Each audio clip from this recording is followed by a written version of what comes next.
Hey guys, this is episode 2 of our first Magic the Gathering series. And today we will be talking you through the deck that we built after opening the box in the last episode.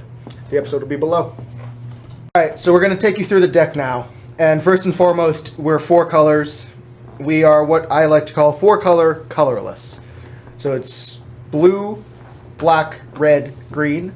The green is purely in there to find red, black, and blue cards. There is one Converge card in green, Woodland Wanderer, but beyond that, everything else that touches green finds lands, untaps lands, just gets us faster into our bigger cards.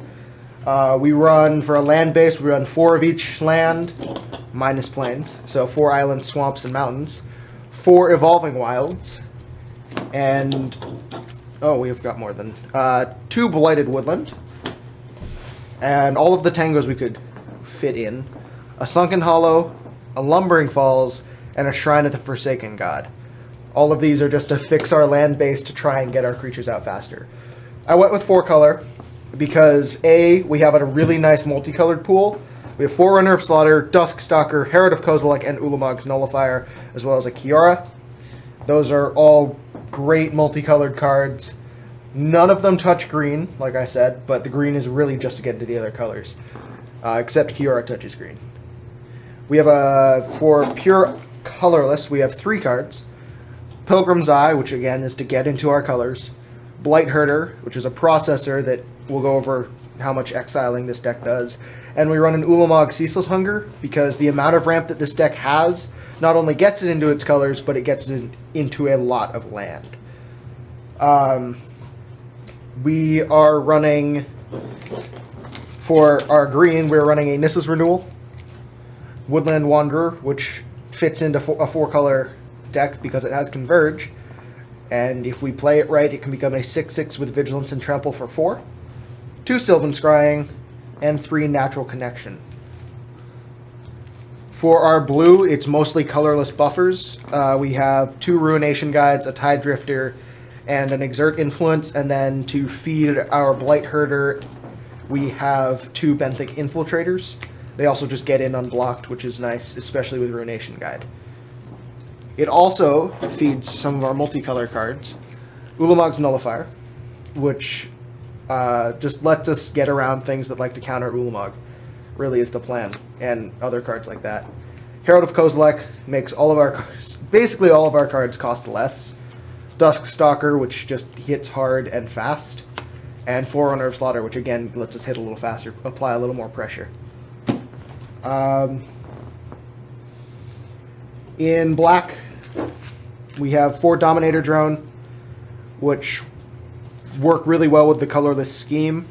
It has Ingest, so it feeds our Blight Herder and some of our other processors, like Ulamog's Nullifier. We only run the 2 processors of Herder and Nullifier, but we need to feed them as much as we can, because we want them online as much as possible. So this is nice because it also hits for 2 immediately, as long as you control another colorless card. And it's 3 mana, which is about where we want to start dropping our creatures down. So the first few turns we're going to have a little bit of a problem, which I think is our biggest weakness right now.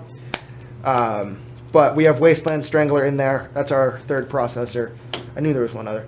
We have a 3rd processor who likes to hit guys under 3/3s.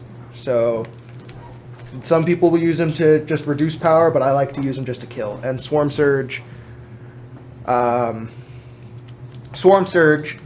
likes to just buff up creatures, gives all colorless creatures first strike as well.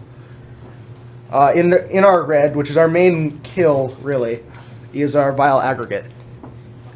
And So you've set red up to be one of the main win cons. I have set red up to be one of the main win cons. A mix between Molten Nursery and Nettle Drone. Nettle Drone taps to deal 1 damage to each opponent. Whenever you cast a colorless spell, untap it. And whenever you cast a colorless spell, it still deals 1 damage to a player. Oh, nice. Yes. So we're looking to kind of stall out and use the red aspect of this deck to slowly wear them down. Ulamog's in there, he's nice, but chances are other players will have a response for him, and so he would be a nice like secondary win con, but not really like the main one that we want to rely on. Yeah, we don't want to rely on Ulamog. We want to rely on everything around it and get the beat down with red and some of the black and green.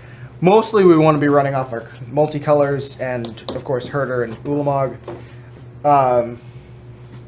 There's just a lot of really cool plays that can go on in this deck. It all runs off of colorless, so any of the cards like Swarm Surge, Ruination Guide, and Tide Drifter, they all do really well in the Beat Face style deck. Yeah. we haven't had a chance to play with this yet. That'll be next episode. It will. But do you have any guesses on how fast this will be? Like the speed of the deck? I feel like aggro is going to be a problem early game, but once it gets its gunners out there, it'll start consistently dealing 3 to 5 damage per turn, and then it'll slowly get bigger and bigger.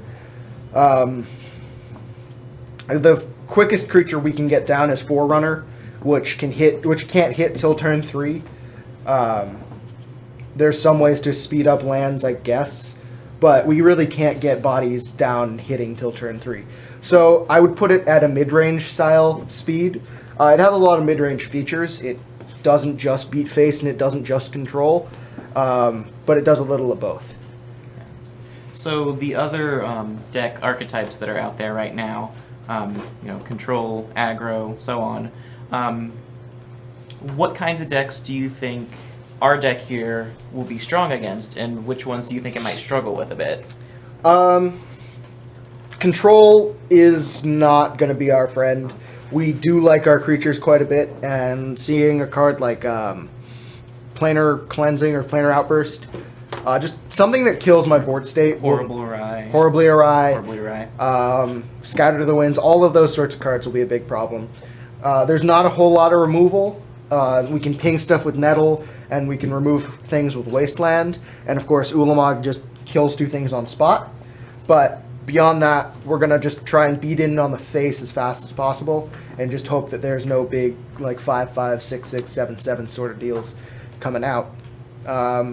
We can survive them, but it's going to be a lot harder. So I would say mid-range is actually probably our, like, weakest opponent, or our worst matchup, because if they start getting 4/5s, 5/5s, this deck is really weak to Siege Rhino and cards like that. So 4-color mid-range is, I kind of guess what we're at, but mostly it's just a fun deck. I think the deck will be really fun to try playing. As I said in the last video, I really wanted to try a deck that hadn't been a thing before. Jeskai Black won Pro Tour. This is not Jeskai Black, but I did want to try 4 colors. Right. I liked the style that Fingal had with that deck, and I wanted to try it. So that's what we did. Yeah. So it seems like one of the main combos we're running here, obviously all the creatures, most of them are colorless. They have that Devoid ability. Mm-hmm. So you mentioned the Swarm Surge pumps them up. The Ruination Guide and Tide Drifter will pump all them up. But it looks like we want to ingest and then pull things out of exile for, benefits. So that seems to be like one of the main combos there.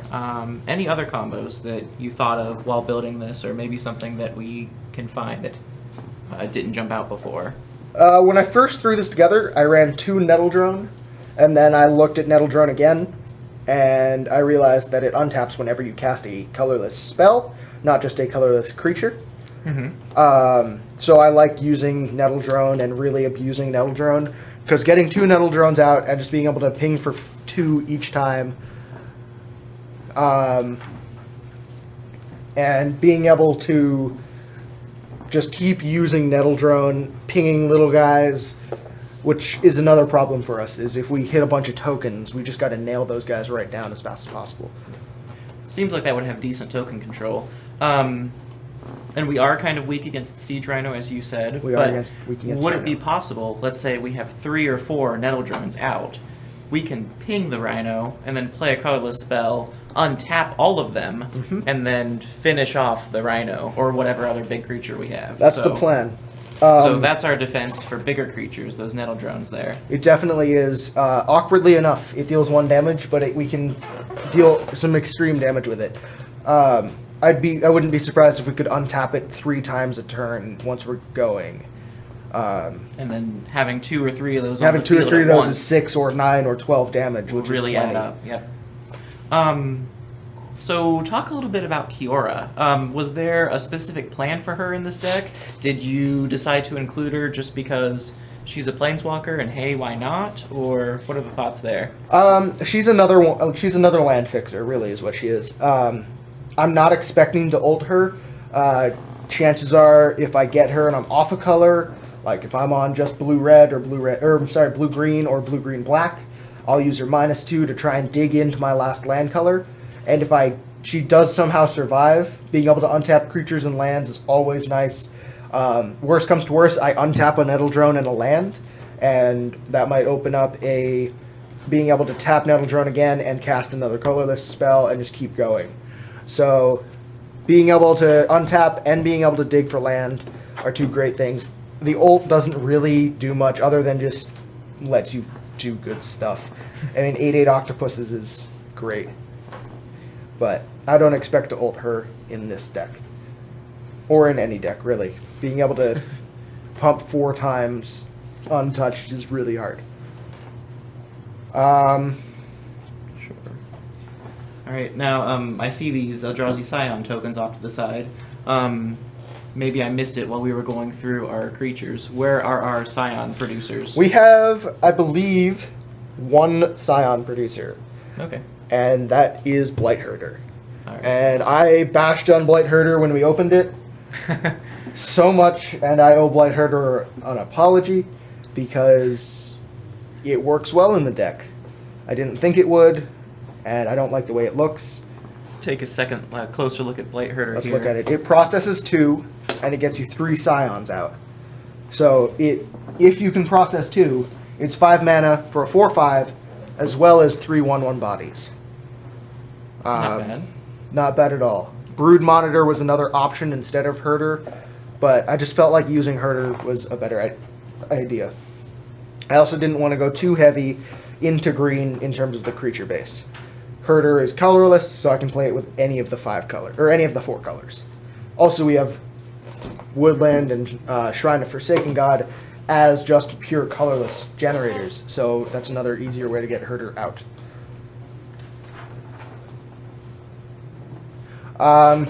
So yeah, that's basically the deck. 4 color colorless. Thanks for watching. Look for episode 3, where this deck will see some play against the man to my right, Derek. Check out pixelsandbricks.com. There will be a link to it below. Thanks for watching, and have a good time. We'll see you.